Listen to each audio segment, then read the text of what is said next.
The dust was Elara's only constant companion. It settled on the black silk of her dress, a garment that felt less like mourning and more like a prison uniform. At 24, she was a ghost in her own life, a burden shuffled between the cold charity of her late husband's family. Their home, once a place of tentative belonging, had turned icy after his passing. She was a reminder of a son they'd lost, a drain on their resources, a piece of furniture they no longer had room for. So when the letter arrived from a place called Whispering Canyons Ranch in the vast, untamed stretches of Montana, they saw it not as an opportunity for her, but as the perfect punishment for them both.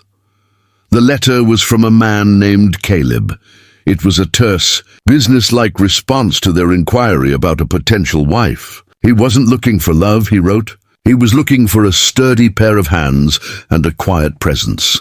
He'd lost his own wife years ago, and his heart, like the high desert he inhabited, had gone hard and dry. Elara's in-laws painted him as a brute, a failed rancher eking out a solitary existence. And sending their difficult widowed daughter-in-law to him was a solution that satisfied their sense of economy and cruelty. They told her she was lucky to get another chance, that this cowboy was doing her a charity.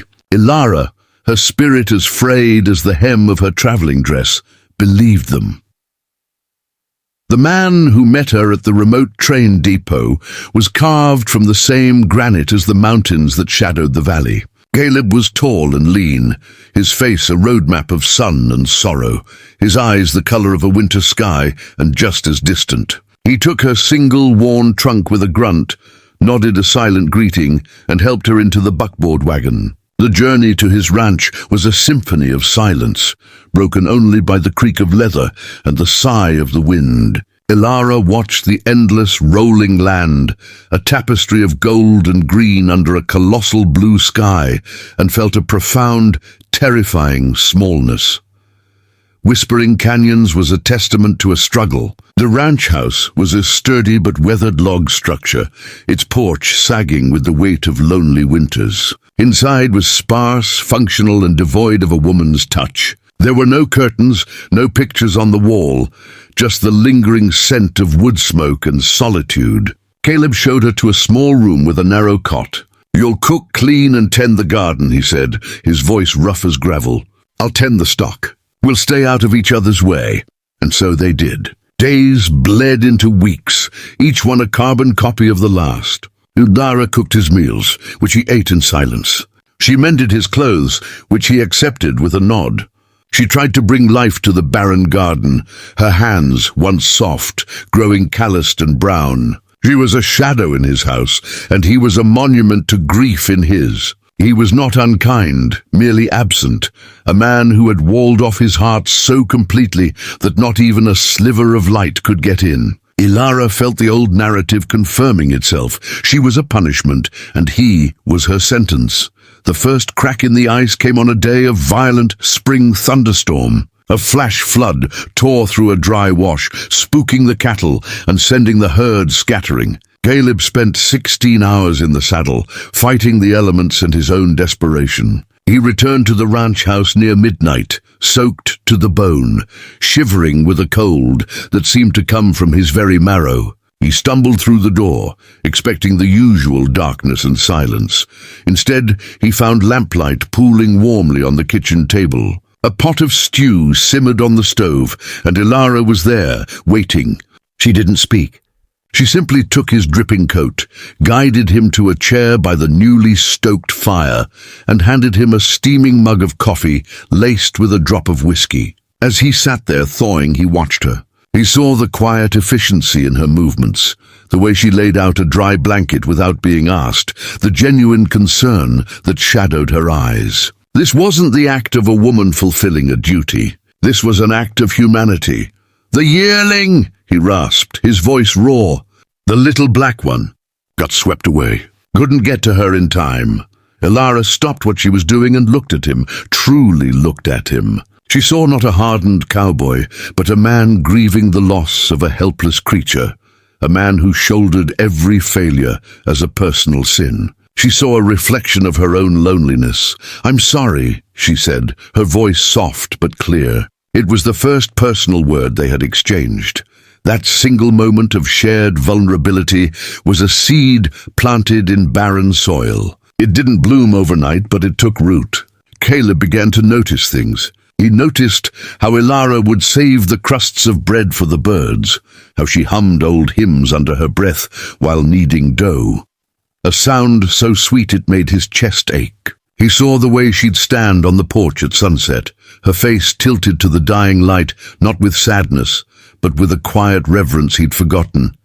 He, in turn, started leaving small gifts for her. A cluster of wildflowers picked from the meadow, placed in a jar of water on the kitchen table. A book of poetry he'd found in a trunk, its pages foxed and fragile. He began to talk, haltingly at first, about the land. He showed her how to read the weather in the clouds, pointed out the secret paths of deer, and told her the names of the constellations that blazed overhead in the immense velvet night. The silence between them was no longer empty. It was becoming a comfortable, shared space.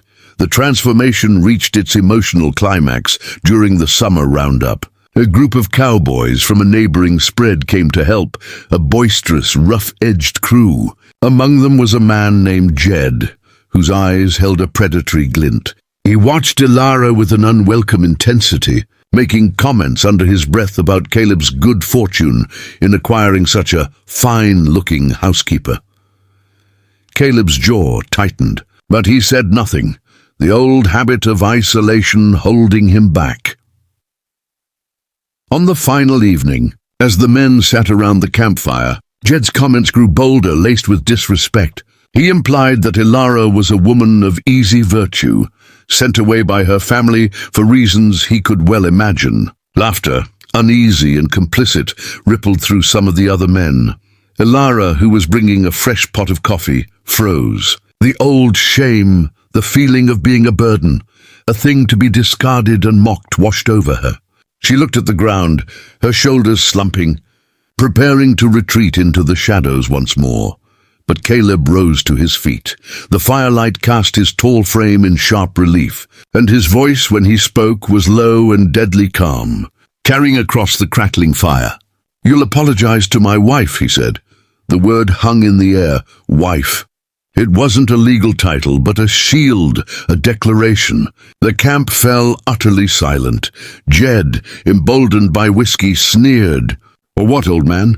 Caleb took a single step forward, and the sheer, focused power of him was enough to make the other man flinch. "Or you and I are going to have a fundamental disagreement about what it means to be a man.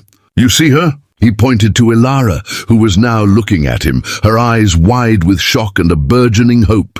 "She is the best thing that has ever happened to this land. She is the reason this house is a home. She has more kindness in her little finger than you have in your entire body. She is not the punchline to your sorry joke. She is my treasure. Now you will apologize, and then you will get off my land." The words were not loud, but they were absolute. They were a vow, spoken not just to Jed, but to Elara and to the whole wide world. Jed, seeing the unshakable truth in Caleb's eyes, muttered a slurred apology and slunk away. Later, back at the ranch house, the air was thick with everything that had been said. Elara stood by the hearth, trembling. Caleb approached her, his earlier fierceness gone, replaced by a nervous vulnerability. "I meant every word, Elara," he said, his voice rough with emotion. "They sent you here as a punishment, and I treated you like one. I was a fool. You've brought this place back to life. You've brought me back to life." Tears finally spilled down Elara's cheeks, not tears of sorrow, but of release. The label of widowed woman, the burden, the punishment, it all washed away in that moment, cleansed by the honesty in his eyes. "No one has ever—" she began, but her voice broke. "I know," he whispered, and he gently took her work-roughened hands in his own. "But from now on I will, every day." In the years that followed, Whispering Canyon's ranch became a legend in the valley, not for its size or its herds, but for the life that emanated from it. The garden Elara had nurtured burst with such abundance that they started giving food to neighboring families in hard times. The ranch house was always filled with the smell of baking bread and the sound of laughter, especially after their 2 children were born. Caleb's eyes, once a wintry grey, held a permanent summer warmth.